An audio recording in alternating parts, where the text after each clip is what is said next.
अधिकतर सभी भाष्यकारों ने शरीर का दृष्टांत लिया, लेकिन मैं यदि शरीर का दृष्टांत लूंगा तो आप दुखी हो जाओगे, क्योंकि सीधी पगड़ी बन जाएगी ना। मैं ये पुष्प का दृष्टांत लेता हूं। ये एक पुष्प है, ये असत है। याद रखना, असत भी है। असत का अर्थ नहीं है ऐसा नहीं, असत भी है। लेकिन इसका क्या था, कल ये पुष्प नहीं था, आज सुबह पौधे के ऊपर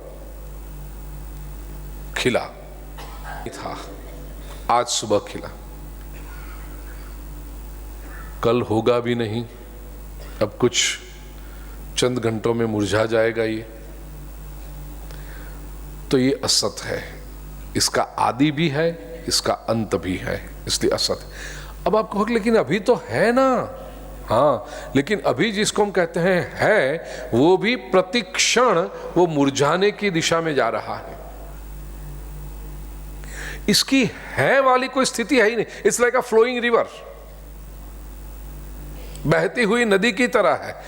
नदी बहती है, नदी जा रही है, नदी है नहीं, जाती है। हेरेक्लिटस नाम का एक ग्रीक फिलोसोफर हुआ। बात ऐसी है कि वो व्यक्ति ग्रीस का था और बड़ा बुद्धिमान रहा होगा, जिज्ञासु रहा होगा।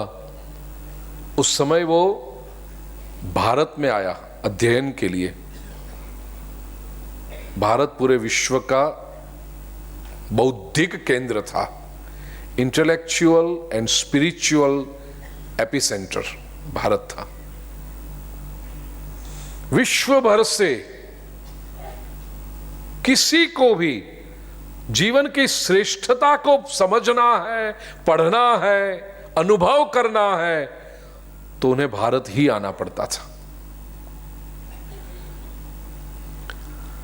ये व्यक्ति आया, उसका नाम क्या था कि कोई नहीं जानता, क्योंकि वो आया एक ग्रीक व्यक्ति के रूप में, लेकिन भारत में ऋषियों के, संतों के, विद्वानों के सानिध्य में रहा।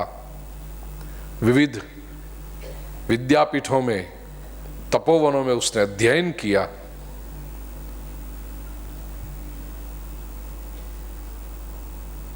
और उसने अपना नाम रखा हरे कृष्ण।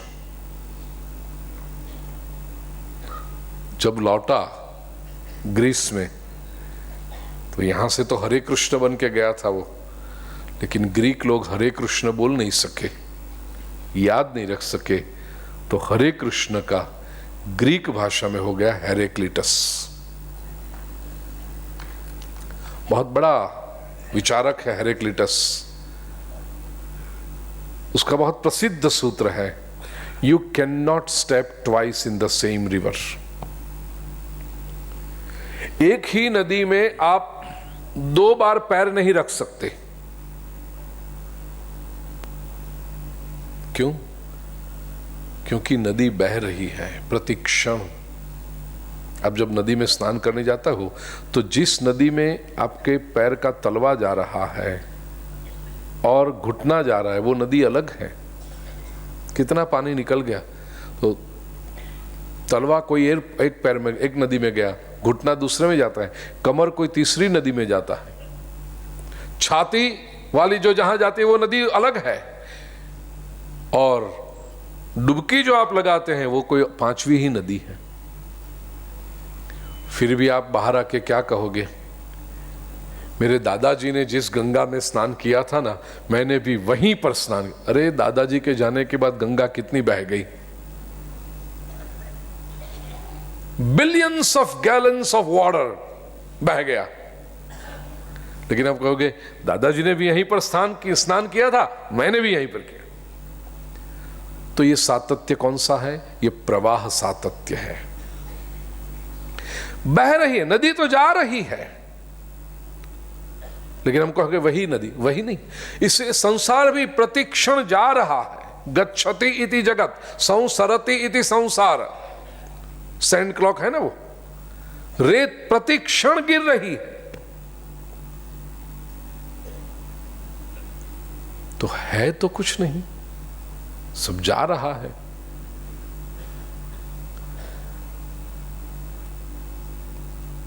जो असत है वो कभी रह नहीं सकता।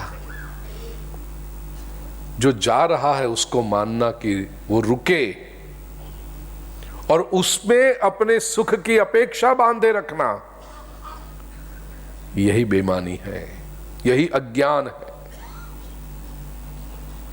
और जो दुख भी जा रहा है उसमें दुखी हो जाना, करे दुख है, दुख जा रहा है नहीं, जा रहा है। न सुख में सुखी रहो, न दुख में दुखी हो। ना सतो विद्यते भावो, सत का जैसे असत का कभी अस्तित्व नहीं है और सत का कभी अभाव नहीं है।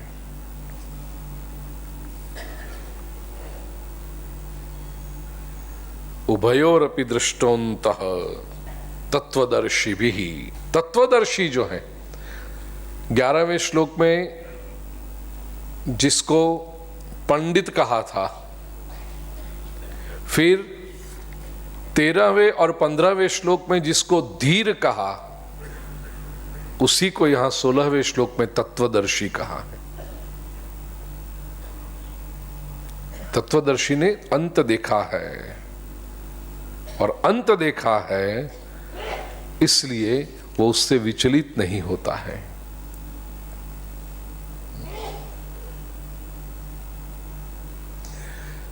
वेदांत की ये बात है ना,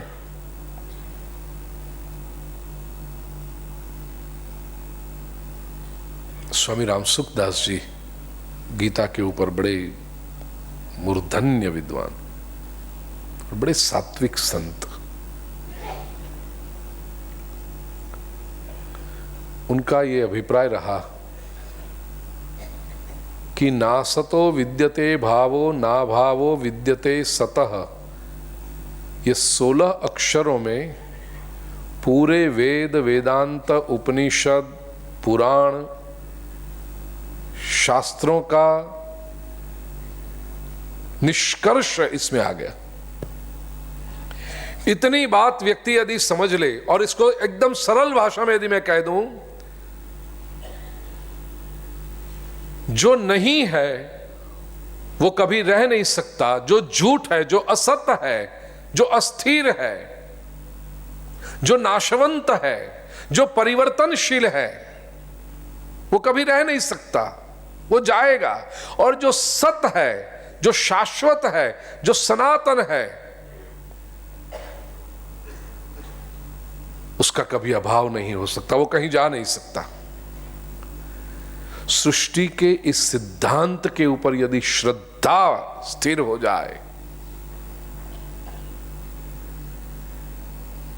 सारे शास्त्र यही तो कहते हैं, तो पूरा निष्कर्ष ये है। हमारी गलती ये होती है कि हम जो नाशवंत है, जो गलत है, जो टेम्पररी है, शास्त्र जिसे कहता है वो है ही, जो परिवर्तनशील है, उसको पकड़ने के लिए दौड़ते हैं।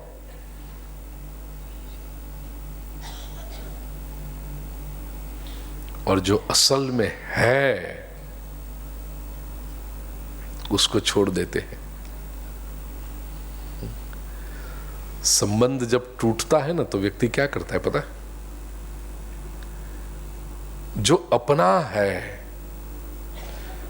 जिसके साथ प्रेम किया जाता है और प्रेम किया है, ऐसे व्यक्ति को छोड़ देता है।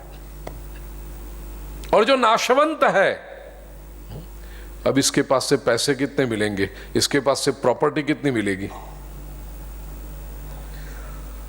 नाशवंत संपत्ति के लिए अविनाशी प्रेम के अनुभव देने वाले व्यक्ति को छोड़ देता है। ये मूर्खता है, ये अज्ञान है। और संसार में लोग यही टेम्पररी को पकड़ने के लिए दौड़ रहे हैं, और जो परमानेंट है, जो इटर्नल है, उसकी ओर तो दृष्टि है ही नहीं। गीता के प्रवचन में आना था, 3 दिन बड़ा आनंद आया, लेकिन चौथे दिन नहीं आ पाए। क्यों? वो ब्रदर इन लॉ की बेटी का ब्याह था ना, रिसेप्शन में जाना पड़ा। हम नहीं भी जाएंगे तो वो रिसेप्शन हो जाएगा।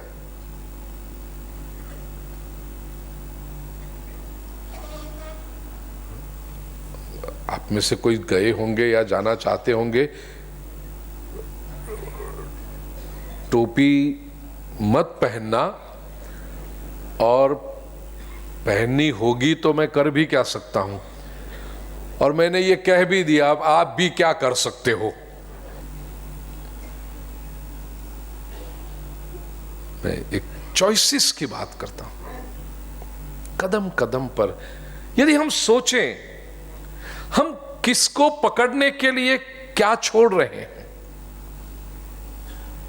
और क्या पकड़ने के लिए किसे छोड़ रहे हैं। क्या वस्तुवाचक, किसे व्यक्तिवाचक।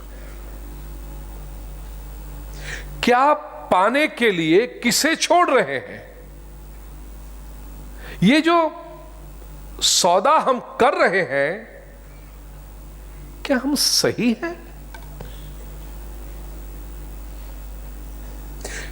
एक एक निर्णय के वक्त यदि व्यक्ति ये सोचता जाए, धीरम, तत्वदर्शी, पंडिता, 3 शब्द भगवान ने दिए, यदि यह चिंतन करे कि मैं ये जो कर रहा हूं इससे क्या प्राप्त होगा, और ये प्राप्त करने के लिए मैं क्या छोड़ रहा हूं। देखिए, जीवन की एक मर्यादा है, समय की मर्यादा है, शक्ति की मर्यादा है, रिसोर्सेस की मर्यादा है। दिन में 24 ही घंटे हैं। शाम के 4 के 7 का समय मतलब 4 के 7 का ही होता है, इसमें फिर फर्क नहीं पड़ेगा। और 4 के 7 के समय में आप कुछ एक ही बात कर सकते हो।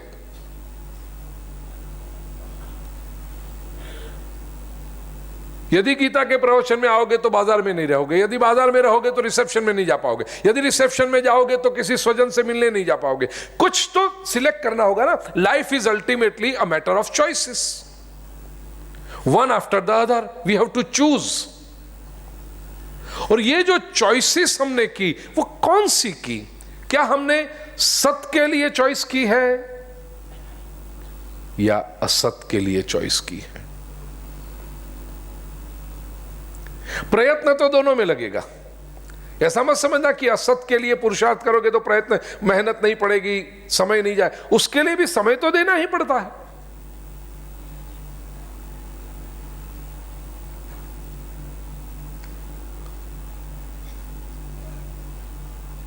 પરપોટો પકડવા માટે દોડવું તો પડે છે। पानी के ऊपर जो बबल आता है, छोटे बच्चे खेलते हैं ना, वो फू करके एक व्यक्ति निकालता है और 5-10 बच्चे करके दौड़ते हैं। उसके लिए भी कोशिश तो करनी पड़ती है, लेकिन पकड़ते क्या है? बबल पकड़ सकते हैं, पकड़ने गए कि फूट गया। कोशिश तो की। प्रत्येक चरण पर, एवरी स्टेप यदि हम सोचें, और प्रिय स्वजनों, ये बहुत आप सीरियस मत हो जाना। आपको लगेगा हाँ, ऐसा करेंगे तो फिर जीवन में कुछ होगा ही नहीं। ऐसा करने पर जीवन में जो भी होगा वो सार्थक होगा, महत्वपूर्ण होगा। एक एक कदम जो लेंगे वो ठोस कदम होंगे। It's a state of awareness। और ये हमारे चॉइसेस ही हमारे जीवन का लेवल कौन सा है वो तय करते हैं। प्रत्येक स्तर पर, अरे आप कपड़े खरीदने जाओ, वहां भी चॉइस है आपके सामने, क्या पहनना है। કાબર ચિત્રું એ ત્યાં વેચાતું હોય અને પ્લેન વ્હાઈટ પણ વેચાતું હોય, પણ એ કાબર ચિત્રું પહેરો તો કાબર ચિત્રા જેવા લાગો. चॉइस तो है ना. और एलिगेंट पहनो तो एलिगेंट लगो. क्या चॉइस है. आप अपने रिसोर्सेस, अपना समय, अपनी शक्ति कहां पर लगाना चाहते. अरे 5,000 रुपए की इन्वेस्टमेंट भी करनी हो ना तो व्यक्ति 5 लोगों से पूछता है, यहां करें, इधर डालें, ये करें, और एक ½ ब्याज ज्यादा मिलेगा तो उधर दौड़ता है, इधर रिटर्न ज्यादा मिलेगा. 5-15 हजार रुपए का इन्वेस्टमेंट करने के लिए आप इतना चिंतन करते हो, पूरा जीवन कहां लग रहा है उसका कभी चिंतन किया. सत के पीछे लग रहा है या असत के पीछे लग रहा है. और याद रखना, असत के पीछे मेहनत पड़ेगी, पुरुषार्थ जाएगा, समय जाएगा, संपत्ति जाएगी, सब कुछ जाएगा, और असत खुद भी चला जाएगा, वो रहेगा तो नहीं.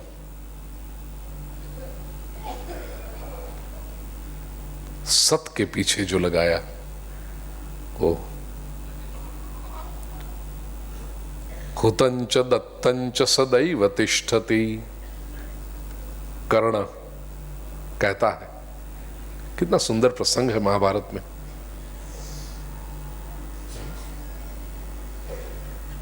पूरा श्लोक तो मुझे याद नहीं है, लेकिन ये अंतिम चरण उसका, हुतंच दत्तंच सदैव तिष्ठति.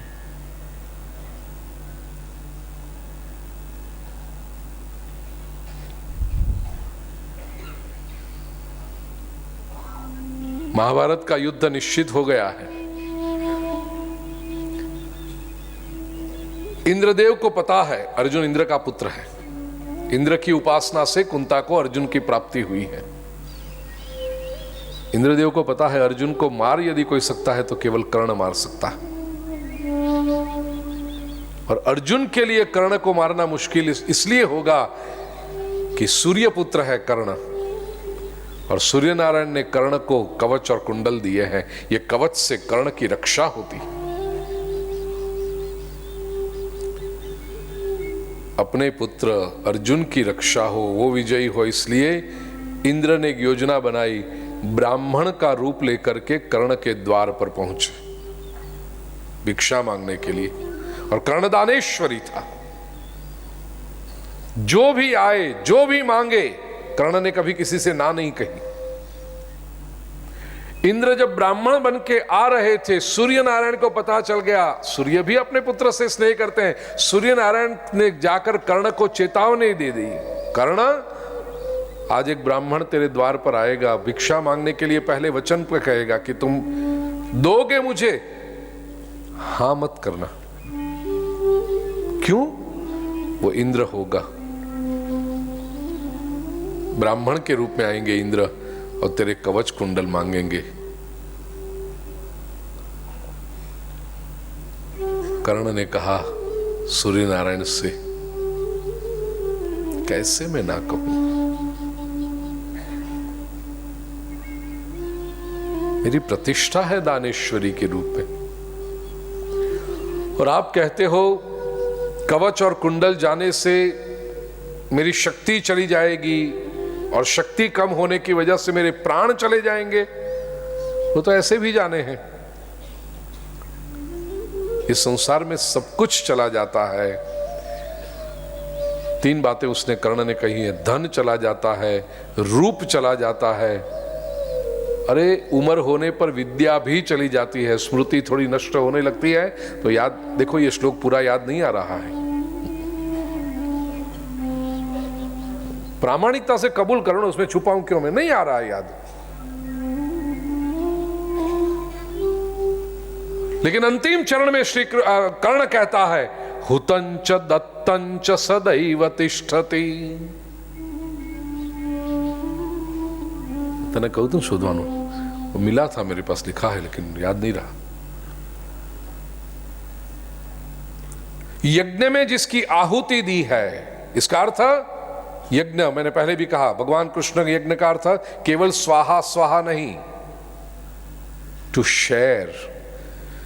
जो सुख मेरे पास आया है वो जब किसी के साथ शेयर किया है, और दत्तम, दान, हुतंच दत्तंच सदैव तिष्ठति, वो हमेशा रहता है, वो कभी जाता नहीं है। सत वो है, उसके लिए प्रयत्न करें हम। 17वां श्लोक।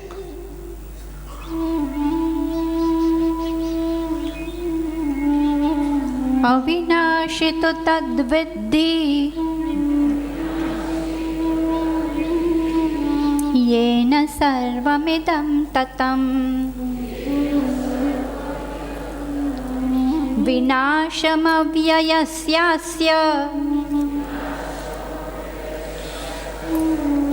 न कश्चित् कर्तुमर्हति। भगवान श्री कहते हैं, श्री कृष्ण कहते हैं, अविनाशी तु तद्विद्धि येन सर्वमिदं ततम। ये न, जिसके द्वारा इदम सर्वम ततम, इदम सर्वम जो व्याप्त है, ये जो भी कुछ है जिसके द्वारा व्याप्त है वो अविनाशी है, उसको अविनाशी मान, तद्विद्धि। और विनाशम अव्ययस्यास्य न कश्चित् कर्तुमर्हति। अर्जुन, इस अव्यय का विनाश करने के लिए कोई भी समर्थ नहीं है। न कर्तुम अर्हति, किसी का भी सामर्थ्य नहीं है ये।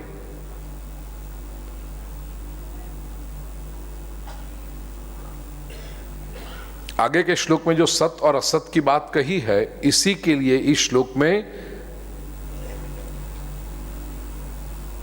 तू पद आया है। अविनाशी तू, वो, ये अव्यय जो है। तत्विद्धि, उसको समझ, वही जो सत्य है उसको, वो अविनाशी है। उस अविनाशी तत्व को तू समझ। अब उस जो कहा गया, संस्कृत व्याकरण की दृष्टि से देखें तो वो परोक्ष भाव बताता है। उसको समझ। एक होता है तत् और दूसरा होता है इदम। ये जो सामने है, प्रत्यक्ष है, तत् परोक्ष है। संसार के लोग यही गलती करते हैं, जो असत है उसको वो सामने दिखाई पड़ता है। वो तो संसार सामने दिखाई पड़ता है। The world which is fleeting, the world which is ever changing, उसको इदम कहते हैं, क्योंकि सामने दिखाई पड़ता है, आंखों से दिखाई पड़ता है, कान से सुनाई पड़ता है, त्वग इंद्रिय से स्पर्श करते हैं, उसका पांचों इंद्रियों से उसका नाप ले सकते हैं।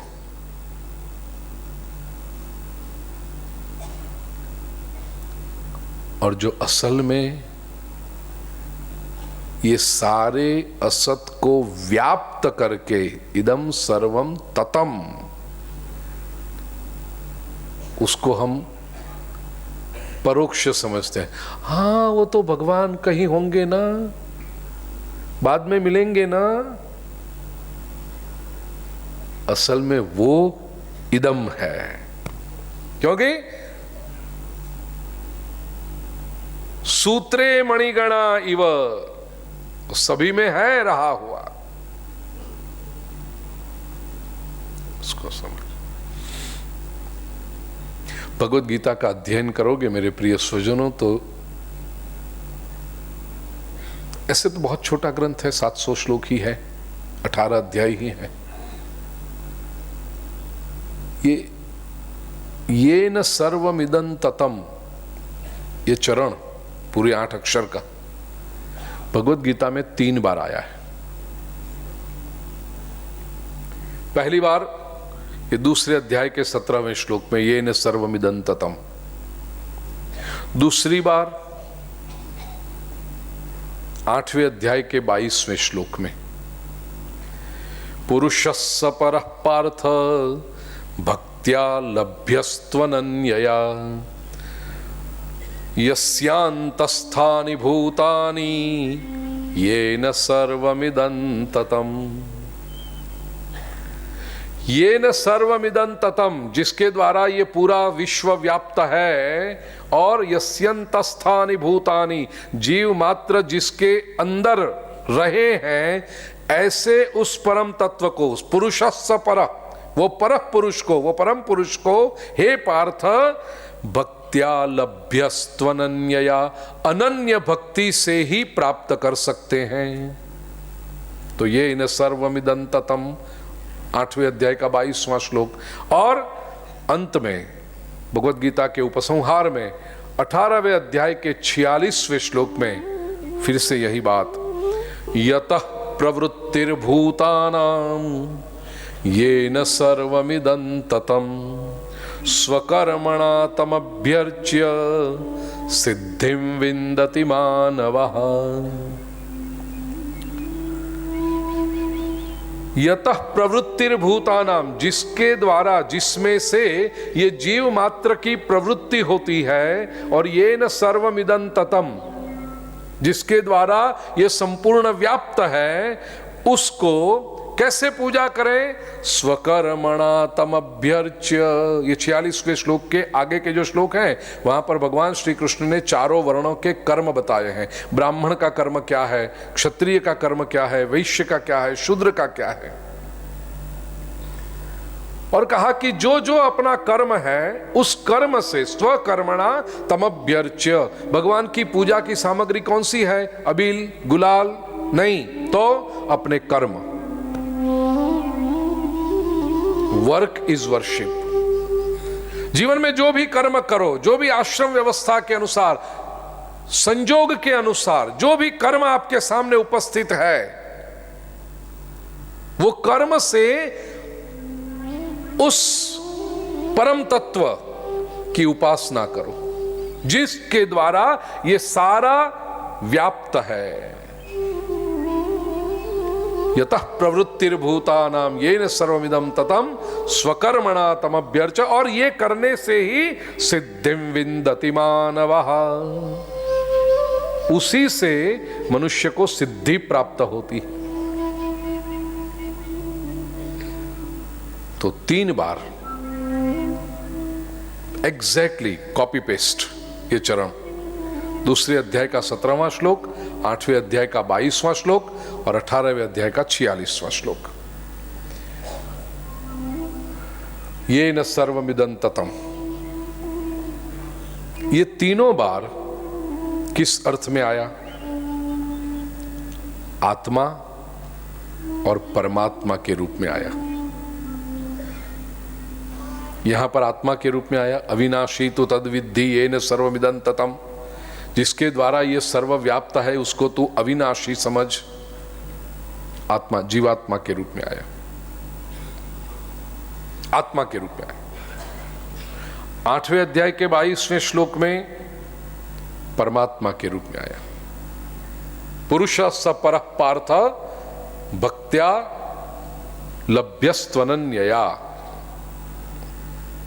ये न सर्वमिदं ततम स पुरुष परः पुरुष।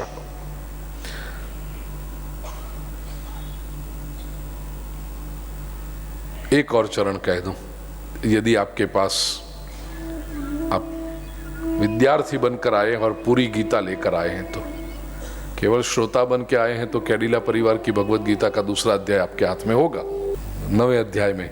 लेकिन वहां पर भगवान ने कहा मया ततमिदं सर्वम। 3 बार प्रभु ने कहा ये न सर्वमिदं ततम, जिसके द्वारा ये सब व्याप्त है। और 9वें अध्याय के 4थे श्लोक में भगवान ने कहा मया ततमिदं सर्वम, मेरे द्वारा ये सब कुछ व्याप्त है। इसका अर्थ ये क्या हुआ कि आत्मा ही परमात्मा है, और वही परमात्मा पूर्णावतार लेकर के उस परम अवतारी पुरुष के रूप में, पूर्ण परब्रह्म के स्वरूप में श्री कृष्ण बनकर अर्जुन के माध्यम से हम सभी को ये उपदेश दे रहे हैं कि ये दोनों में भिन्नता नहीं है। ये न ततम, ये न सर्वमिदं ततम और मया ततमिदं सर्वम, वो एक ही है, अलग नहीं है।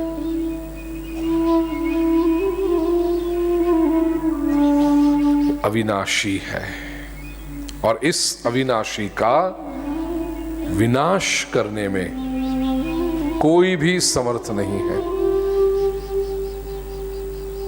कोई नहीं कर सकता है। 18वां श्लोक। अंतवन्त इमे देहा अंतवन्त इमे देहा नित्यस्योक्तः शरीरिणः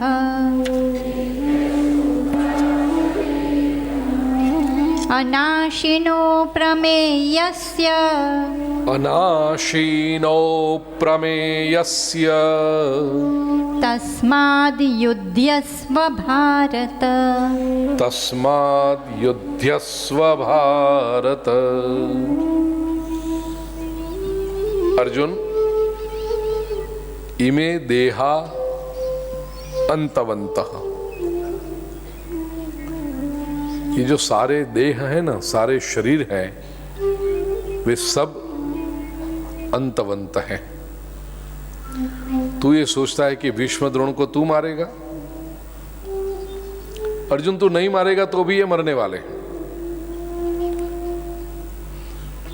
जैसे फार्मास्यूटिकल कंपनी में से, कैडिला में से कोई दवाई बाहर निकलती है, आपने दवा बनाई है ना, ओके, तो कोई दवा बाहर निकलती है, उसमें 2 डेट लगती हैं, मैन्युफैक्चरिंग डेट। आप सब कैडिला को जानते हो।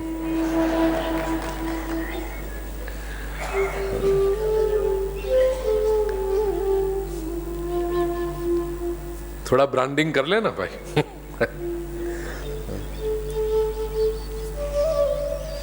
दवाई के ऊपर 2 डेट्स लगती हैं, मैन्युफैक्चरिंग डेट, एक्सपायरी डेट। ठीक इसी तरह से ये एक मॉडल भगवान की फैक्ट्री में से बाहर पड़ता है, उसके ऊपर भी 2 डेट लिखी हुई है, मैन्युफैक्चरिंग डेट और मतलब ये गुलाब की।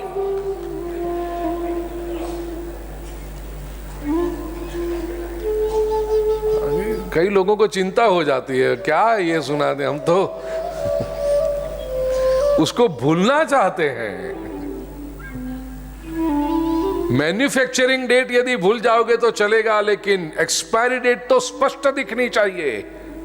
कभी किसी दवाई वाले के पास आप दवाई लेने गए मेडिकल शॉप में और उसमें एक्सपायरी डेट नहीं दिखती हो तो अरे भाई ये नहीं, बदल के दे, इसमें जरा एक्सपायरी डेट पता नहीं चलती है कौन सी है। वो तो ध्यान में रहनी चाहिए। उसके ऊपर मेडिकल शॉप वाले ने कुछ डिस्काउंट का वो कूपन या कुछ स्टिकर लगा दिया, नहीं नहीं, एक्सपायरी डेट स्पष्ट दिखनी चाहिए। मैन्युफैक्चरिंग डेट नहीं दिखेगी चलेगा, एक्सपायरी डेट दिखनी चाहिए। यह संसार में भी ध्यान रखना। मैन्युफैक्चरिंग डेट याद नहीं रखोगे तो चलेगा, एक्सपायरी डेट का ध्यान रखना। और यह गलती जो हम कर रहे हैं, हम मैन्युफैक्चरिंग डेट को ही पकड़ के बैठे हैं।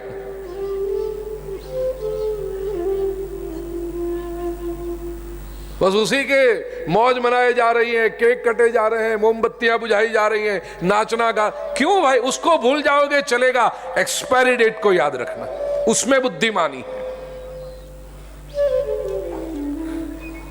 और वो है ये शब्द जो भगवान ने कहा, अंतवंत इमे देहा, प्लूरल है, इमे, ये सर्वे,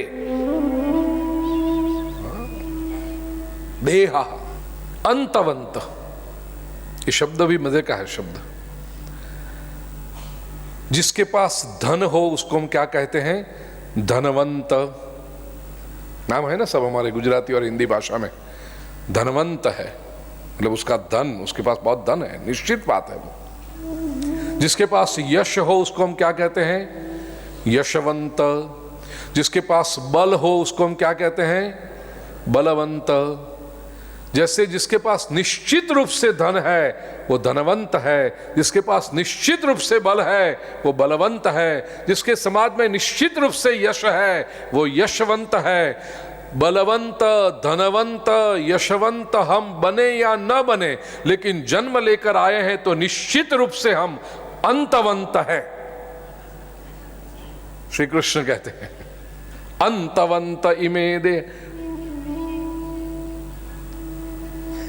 तो हम सभी का नाम धनवंत हो, बलवंत हो, यशवंत हो कि ना हो, अंतवंत तो है। अब ऐसा लिखना चाहिए, अंतवंत भूपेंद्र भाई पंड्या का प्रवचन। એટલે તમારા નામ લખો તો હસવું નહીં આવે પછી। इसकी तैयारी, ऐसे हम लिखते हैं ना, विवाह की पत्रिका में लिखना जाए अंतवंत फुगटलाल की पुत्री का ब्याह अंतवंत कचरालाल के बेटे के साथ। मैं कि वहां हमने चिरंजीवी सौकांग सौभाग्यकांक्षिणी, कौन है चिरंजीवी? लिखते सबके पीछे, बना कोई चिरंजीवी? वो जो 7 बन गए।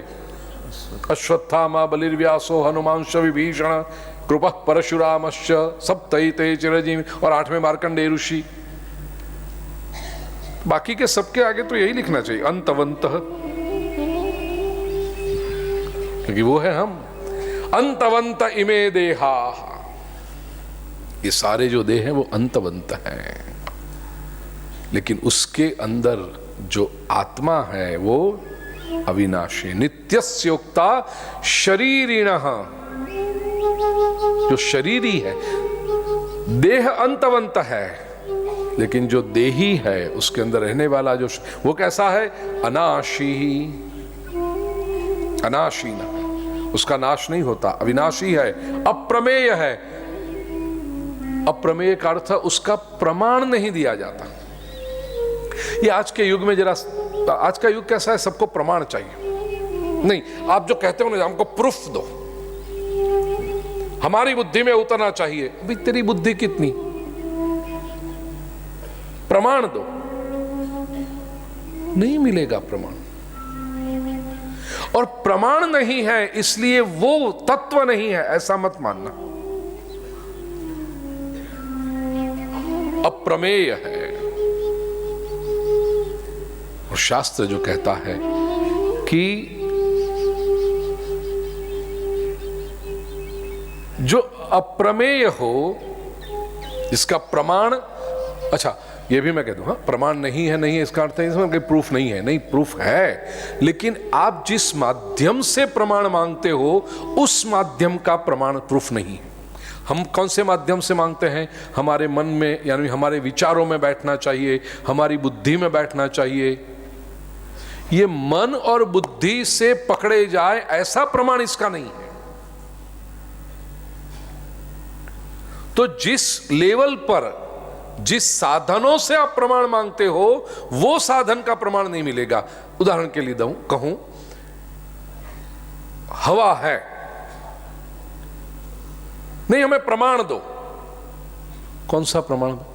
हवा जो बह रही है ना, आपके चमड़ी को स्पर्श होती है, शीतल स्पर्श होता है, वो हवा। नहीं नहीं नहीं, हम तो दिखने वाला प्रमाण, हवा का फोटो निकाल के दो।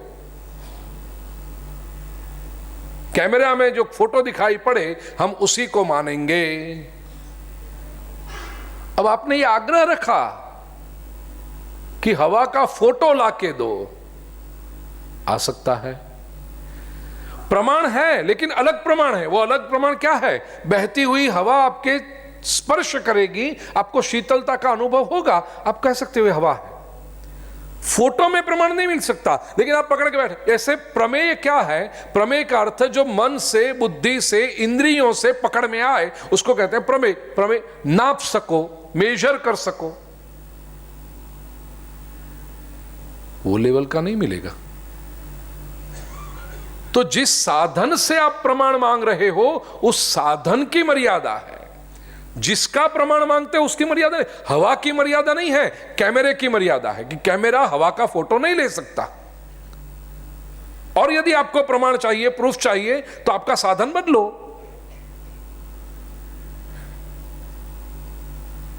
दूसरा, साधन की संवेदनशीलता बनाओ। चमड़ी है लेकिन उसके ऊपर एनेस्थेशिया का इंजेक्शन लगा दिया, अब हवा का अनुभव होगा? नहीं होगा। चमड़ी के ऊपर पूरा कवर कर दिया बड़े बड़े मोटे कोट, अब हवा का अनुभव होगा? नहीं होगा। तो वो जो तत्व है उसका जिससे प्रमाण मिलता है, वो प्रमाण का साधन आपके पास होना चाहिए, उसकी एबिलिटी भी होनी चाहिए, तब मिलेगा प्रमाण। आज के युग में क्या हुआ है, जिसको हम कहते हैं ना age of information, but actually it is an age of intellectual arrogance. बौद्धिक उद्दंडता का युग है। व्यक्ति क्या कहता है, मेरी समझ में आना। भाई तेरी समझ की मर्यादा हो सकती है, वो मेरी समझ में नहीं आया इसलिए।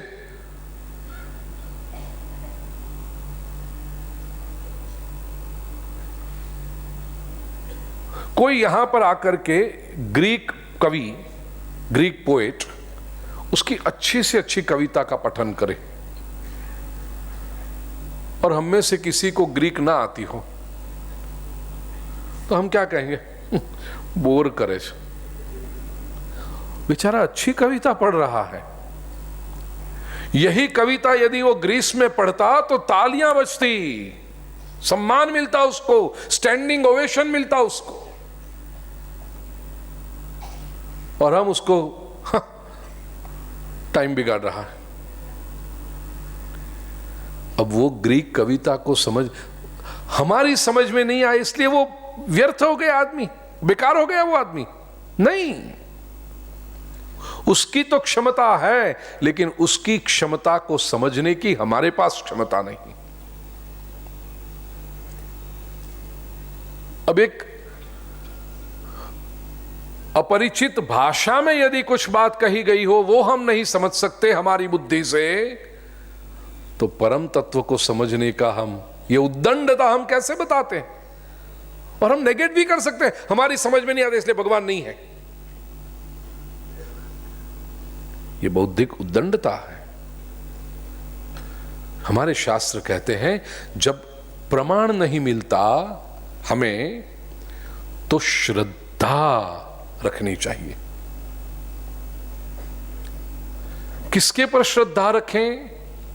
शास्त्र प्रमाण, आप्त प्रमाण। वेदांत ने कहा शास्त्र पर श्रद्धा रखो। आप्त इसका अर्थ माता पिता, सदगुरु, ज्ञानी संत, उनके पर श्रद्धा कि ये हमारे वेल विशर हैं, ये मेरे अच्छे के लिए बता रहे हैं, मेरा भला हो इसके लिए ये प्रयत्न कर रहे हैं, उनके ऊपर श्रद्धा रखो। क्या होगा? श्रद्धा जब रखेंगे और उस मार्ग पर चलेंगे तो धीरे धीरे अभी जिसका आपको प्रमाण नहीं मिलता है उसका अनुभव मिलना शुरू हो जाएगा, और ये अनुभव ही प्रमाण है।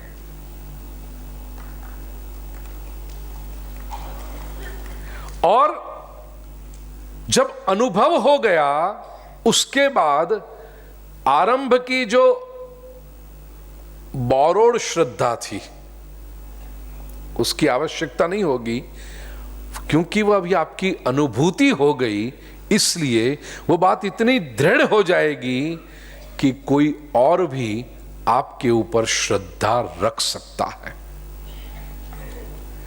पहले आपने किसी के ऊपर श्रद्धा रखी और आपकी अनुभूति इतनी दृढ़ हो जाएगी कि अब और लोग आपके ऊपर श्रद्धा रख सकते हैं। शिष्य जब गुरु के पास जाता है ना,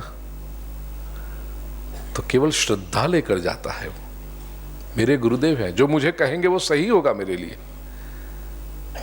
5 साल, 10 साल, 15 साल, 20 साल गुरु के पास रह करके अध्ययन करता है, और शुरुआत में केवल श्रद्धा के बल पर उसने स्वीकारा था, लेकिन वो सारे सत्य अब उसका अनुभव बनने लगे।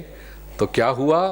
अब शिष्य भी गुरु के समान हो गया, और वो जब संसार में जाएगा तो और कई लोगों का गुरु बन सकेगा, क्योंकि अब लोग उसके ऊपर श्रद्धा रखने लगेंगे। लेकिन शुरुआत में ही यदि ये शिष्य ने श्रद्धा न रखी होती तो, नहीं गुरुदेव आप कहते हो लेकिन मेरी बुद्धि में नहीं उतरता है, नहीं मुझे तो प्रमाण चाहिए, नहीं आई डोंट एग्री। अब वो अन्यों की श्रद्धा का आधार बन सकता है, क्योंकि वो खुद खाली रह गया। तो जिस सत्यों का। कई बातें ऐसी हैं संसार में जिनका अनुभव न हो, जिनका प्रमाण न मिले, तो श्रद्धा रखनी पड़ती है। और श्रद्धा से अनुभव की ओर यात्रा होती है।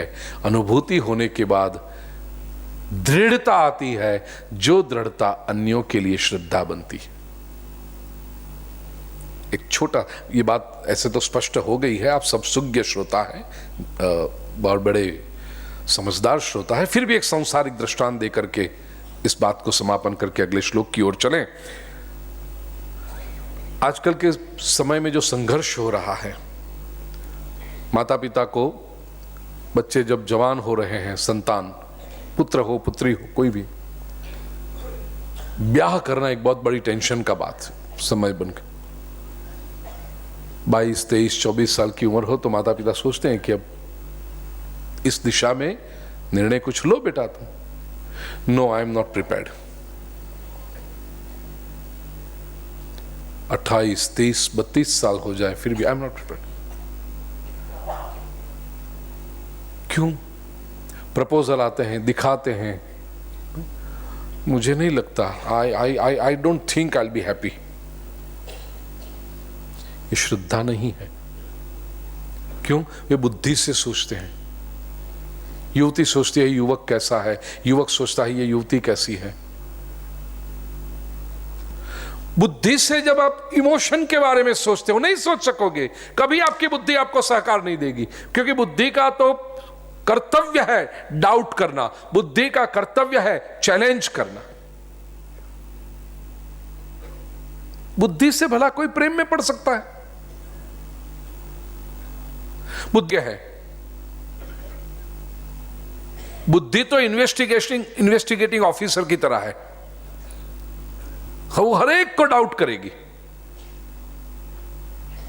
पुराने समय में क्या था, बड़े बुजुर्ग तय करते थे, हमारे बेटे के लिए तुम्हारी कन्या। विवाह के पंडाल में ही एक दूसरे के साथ देखते थे, वो पर्दा जब हट जाए ना, अंतःपट, तब पता चलता था आपना वाला आ। कौन देखने जाता था, किसने पसंद किया, अरे अपनी बुद्धि कहां थी उसमें, बिल्कुल नहीं।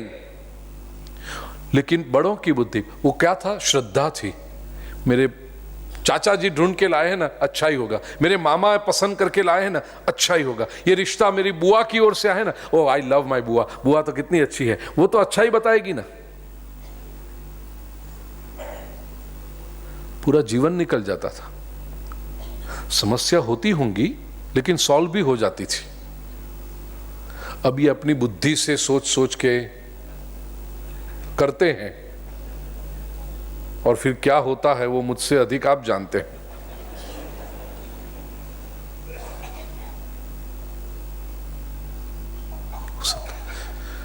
पहले क्या हुआ, श्रद्धा थी, अभी भी मतलब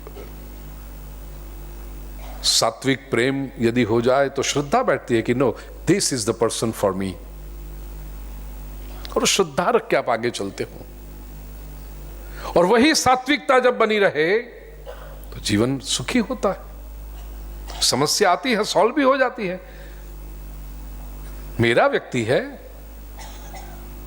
मैंने इससे प्रेम किया है, छोटी मोटी कुछ गलती हुई न हुई, ये मेरी समझदारी का अभाव हो सकता है, जीवन में साथ बना रहता। संबंध की शुरुआत में बुद्धि इमोशन को जांचने के लिए, और इमोशन में कहीं कोई गड़बड़ी आई तो वापस वहां भी बुद्धि, अब गड़बड़ी आई तो बुद्धि तो वापस इन्वेस्टिगेटिंग ऑफिसर बन के, वो इतनी सी बात होगी बुद्धि इतनी बढ़ा देगी, रजनू गज कर से, और इसलिए संबंध बिखरते जा रहे हैं। श्रद्धा चाहिए, मेरा व्यक्ति है, मेरे शुभाकांक्षी है, तो व्यक्ति, और वो श्रद्धा दृढ़ होकर अन्यों के लिए श्रद्धा बनती है।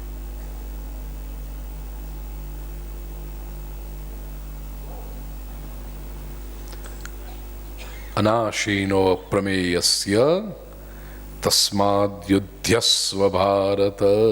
अर्जुन, शरीर तो अंतवंत हैं, वे तो मरेंगे ही, लेकिन आत्मा जो है वो अविनाशी है और वो अप्रमेय है, उसका कभी नाश नहीं होता। इसलिए तुम युद्ध करो।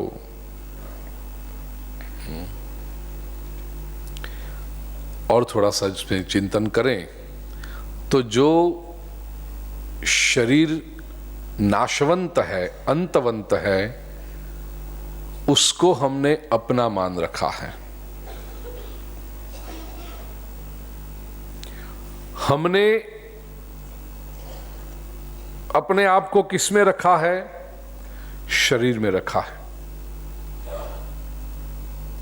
इसे तो कोई पूछेगा आप कहां, ये रहा ना मैं, ये शरीर में रखा, मैं, ये अहमता है। और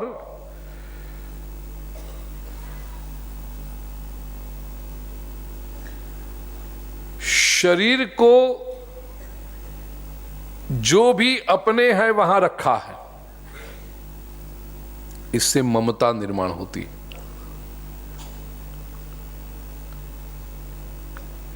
अपने आप को शरीर में रखा, मैं काला हूं, मैं गोरा हूं, मैं सुंदर दिखता हूं, ये अपने को, स्वयं को शरीर में रखा, वो इससे अहम निर्माण हुआ, अहंकार। और ये शरीर के जो भी थे उनके साथ अपनापन जोड़ा, वो ममता हुई, मेरा। ये अहमता और ममता से सारे बंधन निर्माण होते हैं।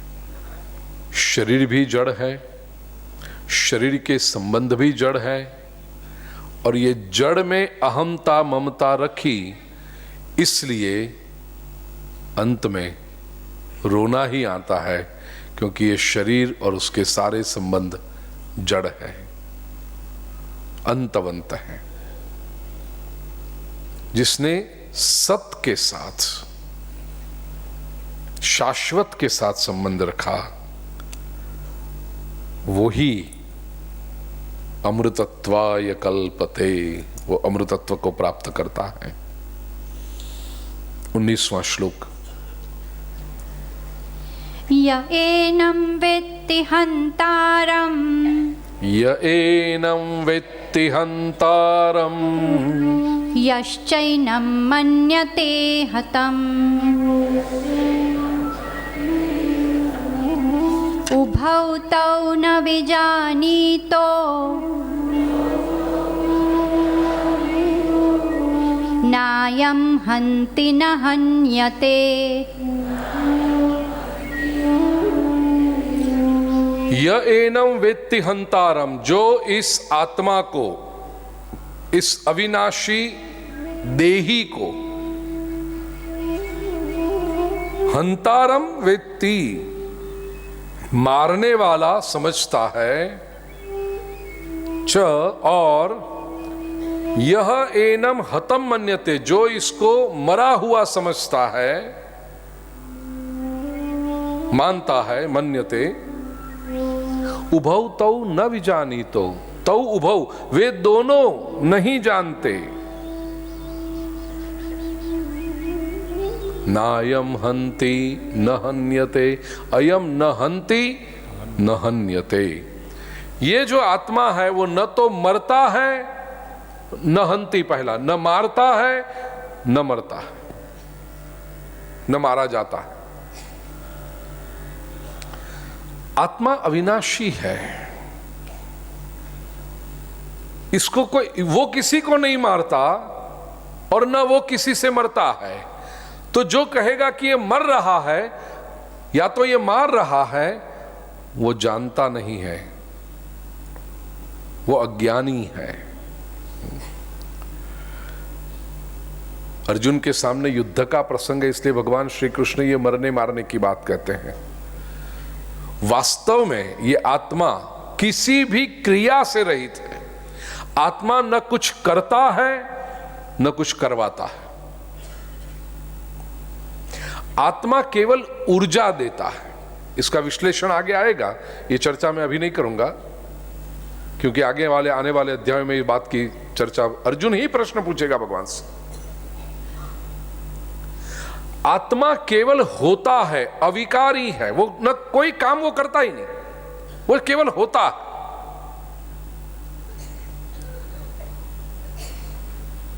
जैसे आपके कमरे में लाइट है, अब लाइट का कार्य है, बिजली की जो बत्ती है उसका कार्य है प्रकाश देना, तो वो प्रकाश दे रहा। वो बल्ब जो है कुछ भी नहीं करता, इलेक्ट्रिक बल्ब, वो केवल है, प्रकाश दे रहा है। अब उस प्रकाश में या तो उस प्रकाश का उपयोग करके घर के अलग अलग लोग अलग अलग काम करेंगे। उस प्रकाश में बैठ करके कोई कल सुबह की सब्जी काटेगा, कोई दिन भर का पेपर दिन में पढ़ना रह गया था वो पढ़ेगा, बालक है वो अपने स्कूल की पुस्तक पढ़ेगा, कोई नॉवेल पढ़ेगा, कोई गॉसिप भी पढ़ेगा। और संभव है ये सब लोग अपने पढ़ने में व्यस्त हैं, उस वक्त वही प्रकाश का इस्तेमाल करके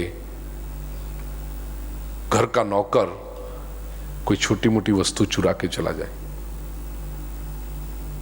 क्योंकि वो प्रकाश में उसने देखा कि ये बहन जी अंगूठी निकाल के यहां भूल गए, उनका ध्यान नहीं है, तो किसी बहाने से नौकर आया और अंगूठी लेके चला गया।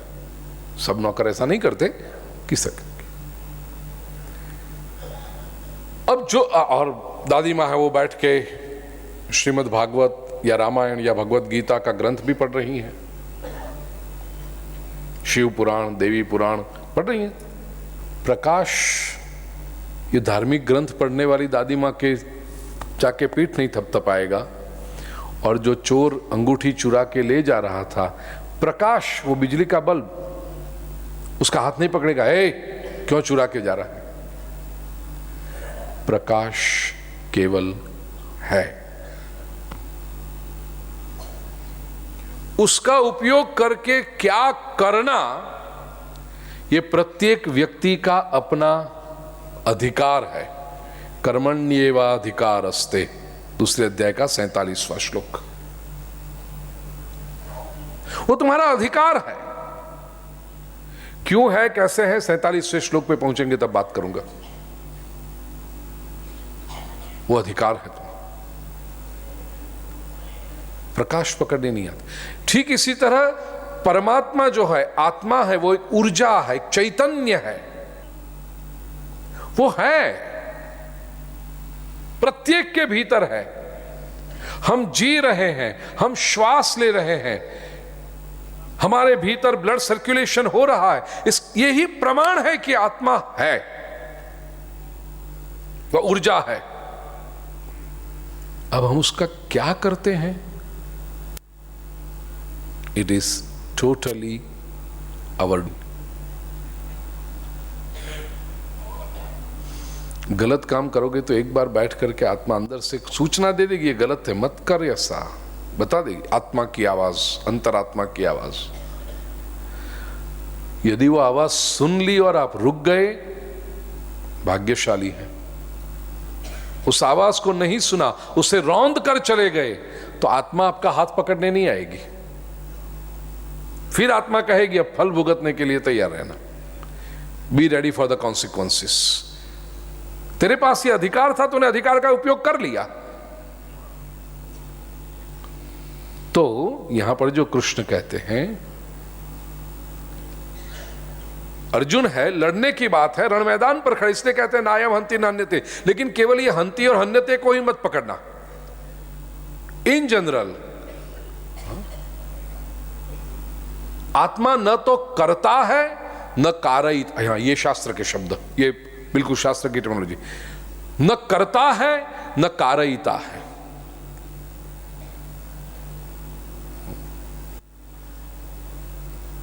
कुछ करती है न किसी के पास करवाती। नायम हंती न हन, इतना ही नहीं, मरती भी नहीं है और मारती भी नहीं, करता भी नहीं है, कर्म भी नहीं है, क्योंकि इसमें कोई विकार ही नहीं आता। 20वां श्लोक। न जायते म्रियते वा कदाचित्, न जायते म्रियते वा कदाचित्, नायं भूत्वा भविता वा न भूयः,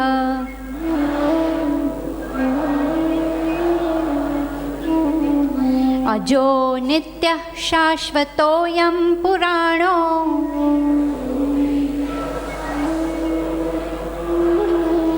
न हन्यते हन्यमाने शरीरे।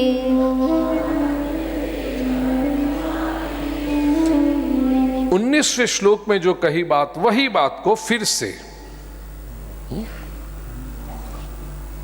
क्यों नहीं मरती आत्मा, किम न हन्यते, 19वें श्लोक में कहा न हन्यते हन्यमाने शरीरे, नायम हन्ति न हन्यते, किम न हन्यते, क्योंकि न जायते, न इसका जन्म होता है, म्रियते, अयम कदाचित न जायते वा न म्रियते, ये कभी भी न तो इसका जन्म होता है न कभी इसकी मृत्यु होती है। वा भूत्वा भूयः भविता न अयम्, एक बार हो करके फिर से होगा, ऐसा भी नहीं है। अयम अजः नित्यः शाश्वतः पुराणः, ये जो आत्मा है वो अज है, अजन्मा है, नित्य है, शाश्वत है, सनातन है, पुराण है, अनादि है। पुरा अपि नूतनम इति पुराणम, जो है प्राचीन लेकिन आज भी वृद्ध नहीं हो गई, उसकी शक्ति कम नहीं हो गई, पुराण है। और शरीरे हन्यमाने अयम न हन्यते, शरीर के मारे जाने पर ये नहीं मारा जाता। इसलिए अर्जुन, तू यदि सोचता है कि तू भीष्म को मारेगा तो शरीर मरेगा, उनकी आत्मा नहीं मरती। और मरने का निषेध 20वें श्लोक में कर दिया, अब मारने का निषेध 21वें श्लोक में करते हैं। वेदा विनाशिनं नित्यं, वेदा विनाशिनं नित्यं, य एनमजमव्ययम्, य एनमजमव्ययम्, कथं स पुरुषः पार्थ कं घातयति हन्तिकम्। हे पार्थ, यह पुरुष एनम अविनाशिनम नित्यम अजम अव्ययम वेद, जो इस आत्मा को अविनाशी, नित्य, अजन्मा और अव्यय वेद जानता है, सह कथम कम हंति, वो कैसे और किसको मारे, और कम घातयति, किसको मरवाए, वो खुद भी नहीं मारता किसको, किसी को, और किसी को मरवा भी नहीं सकता, वो कर्ता कारयिता, क्योंकि जो नित्य है उसको तो मारना का संभव ही नहीं है। न मारती है न मरवा, न करती है न करवाती है आत्मा। तो फिर प्रभु आप जो कह रहे हो कि आत्मा तो अजर है, अमर है, नित्य है, शाश्वत है, और मृत्यु शरीर की होती है, तो क्यों होती है प्रभु शरीर की मृत्यु? न करते तो न चलता, एक ही शरीर लेके लोग आए और जीते रहे, बस कितनी उम्र, 5667 और दादाजी की वो आप घर में बाबू कोई जाए नहीं ना, सब बैठे ही हैं। प्रभु जैसे आपने आत्मा को अमर बनाया, ऐसे शरीर को भी अमर ही बना देते ना, एक बार आया फिर है बैठा है।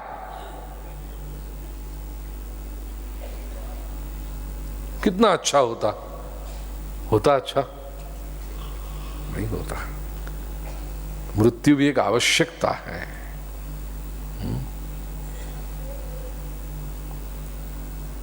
किसी भी घर में जाओ, यदि मृत्यु न होती तो डोहा डगरा એટલે માફ કરજો વડીલો, પણ ડોહા ડગરા ભરી જ રાખ્યા હોય। પેલા ખૂણામાં બેઠા છે તો કે મારી 64મી પેઢીના કાકા છે, ઉંમર થયા હશે 2,500-3,000 વર્ષ, બેઠા જ કાકા કડે ધડે। એ કાકા જાય ને તો બીજાને આવવાની જગ્યા થાય, तकलीफ हो जाए संसार में। यदि जाए नहीं तो आएगा कौन? सृष्टि में ये आवागमन का जो चक्र चलता है, भगवान ने देखिए ये 22वें श्लोक, बड़ा प्रसिद्ध श्लोक है 22वां श्लोक, मृत्यु को भी कितना सुंदर बताया। वासांसि जीर्णानि यथा विहाय, वासांसि जीर्णानि यथा विहाय, नवानि गृह्णाति नरोपराणि,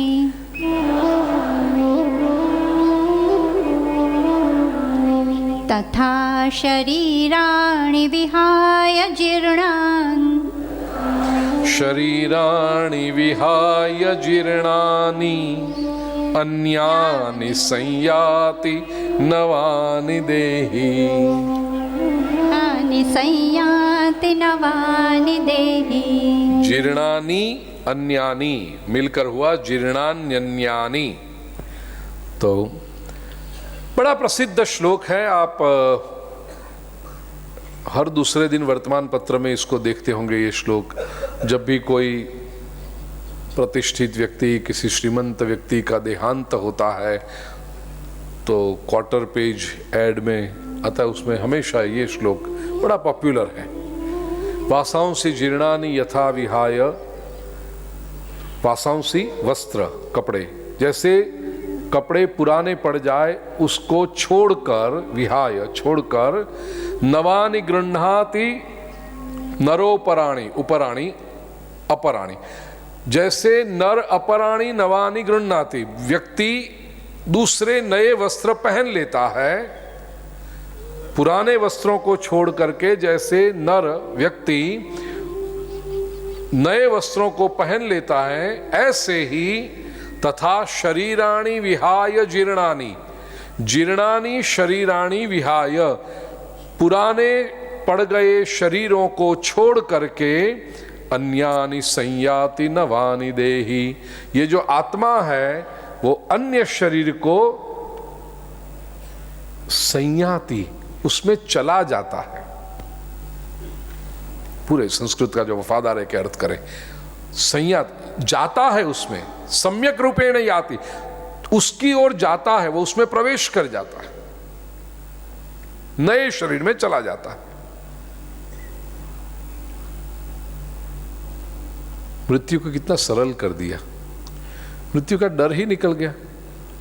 श्री कृष्ण कहते हैं मृत्यु क्या है, बहुत सरल है, कपड़ा पुराना पड़ जाए तो बदल लेते हो ना, नया कपड़ा पहन लेते हो ना, हाँ बस ऐसे ही शरीर पुराना पड़ जाए तो आत्मा नया पहन लेती है, सिंपल। अच्छा तो चलो चलो चलो मर जाए जल्दी से,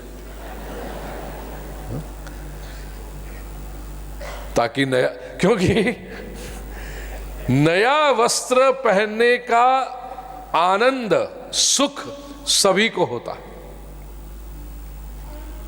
80 वर्ष की माँ जी हो, नहीं 80 तो यंग है, 90 वर्ष की माँ जी हो,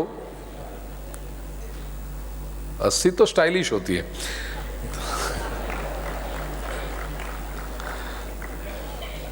90 वर्ष की माँ जी हो, सफेद साड़ी पहनती हो, लेकिन जिस दिन माँ जी नई सफेद साड़ी पहने ना, उस दिन आईने में 2 बार देखती हैं,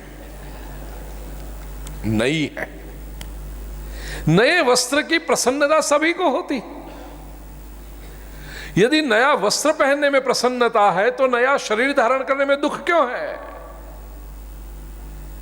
भगवान श्री कृष्ण ये समझाना चाहते हैं, मरण यह शोचनीय घटना नहीं है, मरण ये शोक करने की घटना नहीं है, मृत्यु ये पवित्र घटना है। मंदिर जब पुराना पड़ जाए और उसका जीर्णोद्धार किया जाए तो ये कोई शोक का प्रसंग नहीं, दुख का प्रसंग नहीं है, आनंद का प्रसंग है। मूर्ति वही रहती है जो हजारों वर्षों से आप पूजा कर रहे थे, केवल आसपास की दीवारें टूट गई थी, पुरानी पड़ गई थी, कलर निकल गया था, तो वो सब गिरा दिया और नई दीवारें, बड़ा सा मकान, बड़ा सा मंदिर बना दिया और पुनः प्रतिष्ठा का महोत्सव भी कर दिया।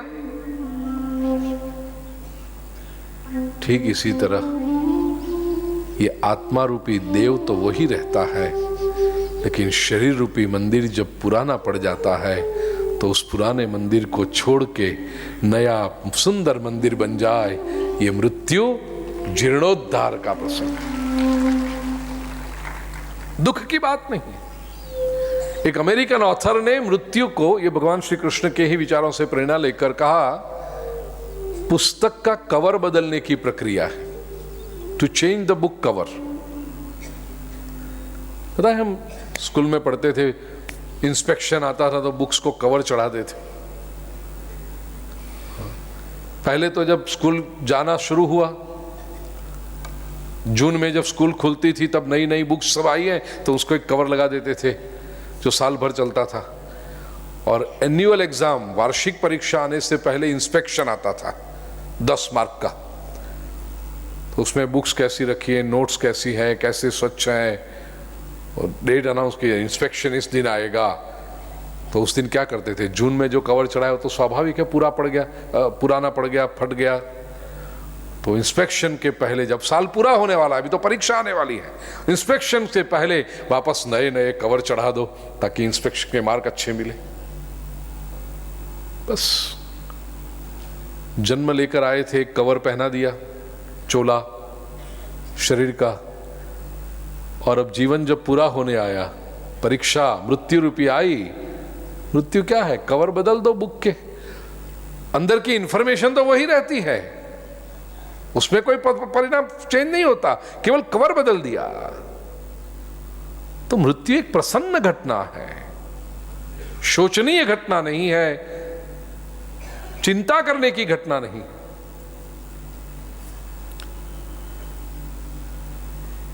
सहज घटना है।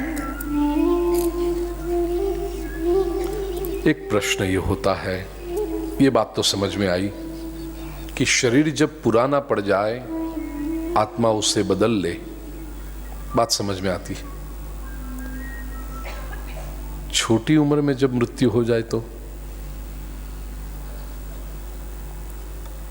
ये तो शरीर पुराना नहीं पड़ गया था, तो उसे क्या कहेंगे? उसका भी अर्थ यह है, भगवान के वहां उम्र की गिनती नहीं होती। भगवान जो आयुष्य देता है वो वर्ष, महीने, दिन, घंटे उसमें नहीं देता है।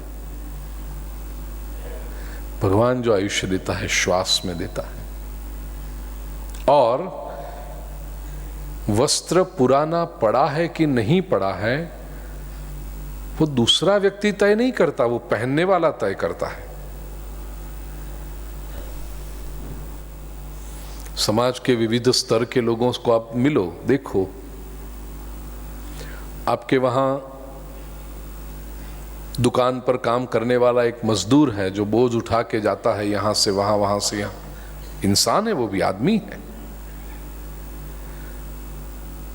वो एक वस्त्र पहनता है, 3 दिन 4 दिन तक पहनता है। इतना ही नहीं, शायद धो के वो पहनता रहेगा तो उसका एक ही शर्ट 2-3 साल तक चलता है। और वो हर दूसरे तीसरे दिन वो ही पहनता है, उसके पास इतने सारे कपड़े नहीं है।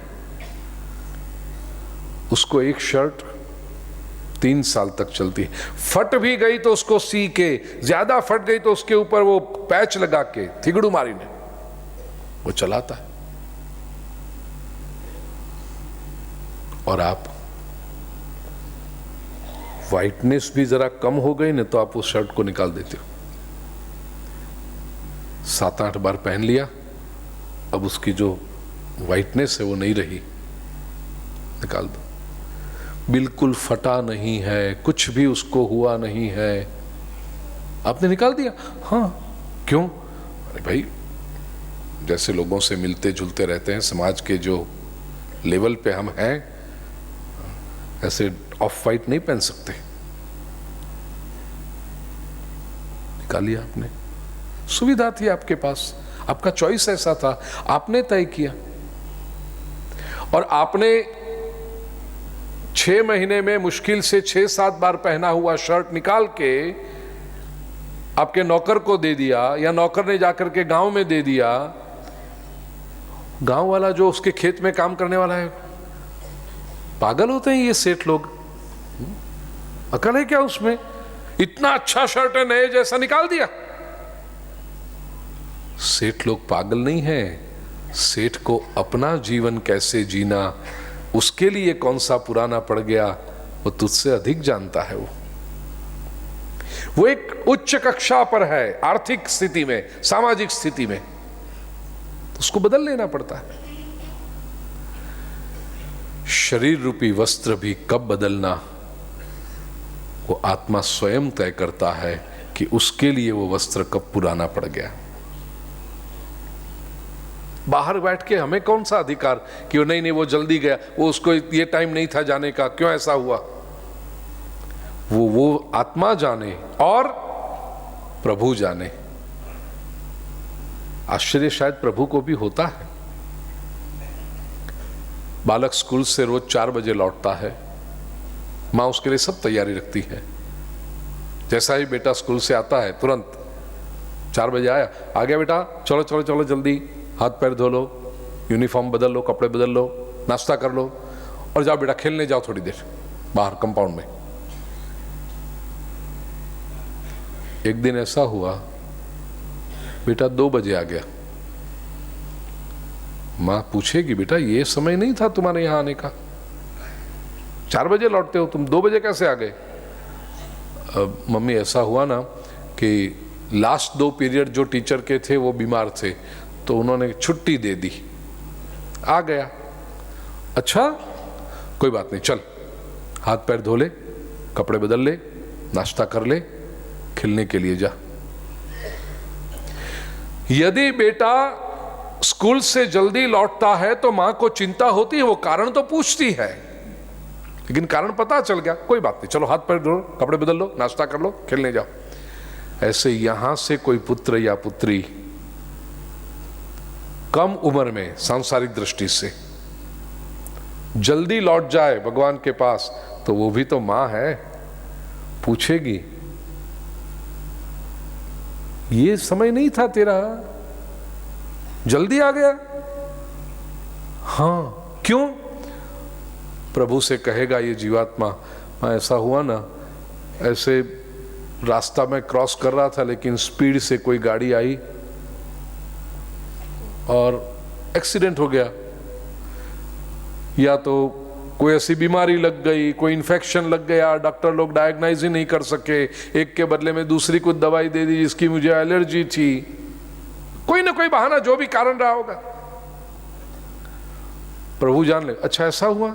हाँ प्रभु ऐसा हुआ, कोई बात नहीं, चल कपड़ा बदल ले, नाश्ता कर ले और संसार के मैदान में खेलने के लिए जा।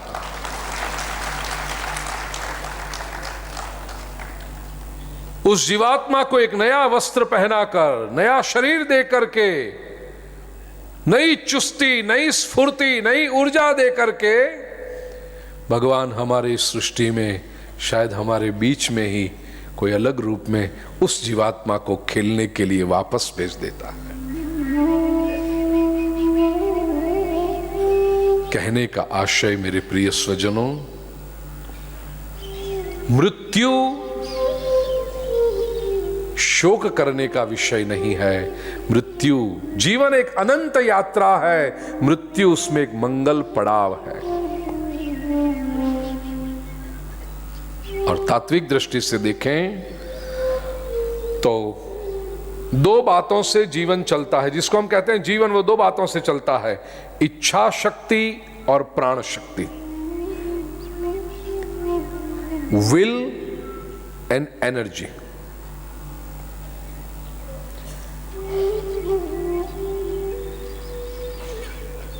दोनों का समन्वय है। प्राण शक्ति हो लेकिन इच्छा शक्ति न हो तो जीवन को कोई अर्थ नहीं। कई बार हम कुछ बुजुर्ग लोग देखते हैं ना,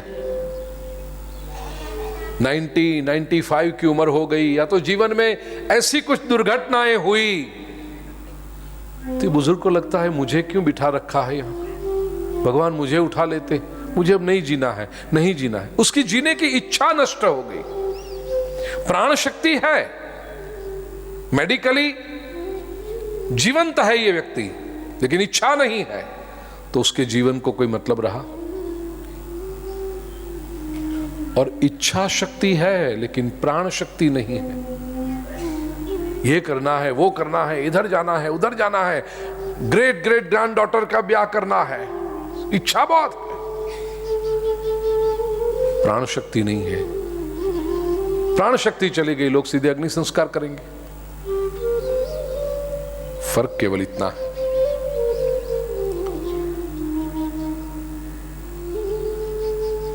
इच्छा शक्ति हो और प्राण शक्ति चली जाए, उसे मृत्यु कहते हैं, जिसको नया जन्म लेना पड़ेगा, क्योंकि वो इच्छाएं पूरी करनी है।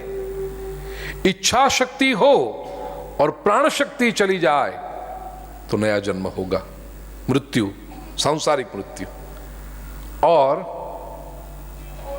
प्राण शक्ति हो लेकिन सात्विक, असहायता से नहीं, बेचारेपने से नहीं, लेकिन संकल्प पूर्वक इच्छा शक्ति निकल जाए, वो मृत्यु नहीं कहते, उसे मोक्ष कहते हैं। और ये जीवन का लक्ष्य होना चाहिए। अब बहुत नाचे गोपाल, बस ऐसे ही। प्राण शक्ति तो है, लेकिन 23वें श्लोक पे बात करने की इच्छा शक्ति कल। तो आज मेरा और आप सभी का मोक्ष कृष्णाय वासुदेवाय हरये परमात्मने प्रणतक्लेशनाशाय गोविंदाय नमो नमः। ओम शांति शांति शांति।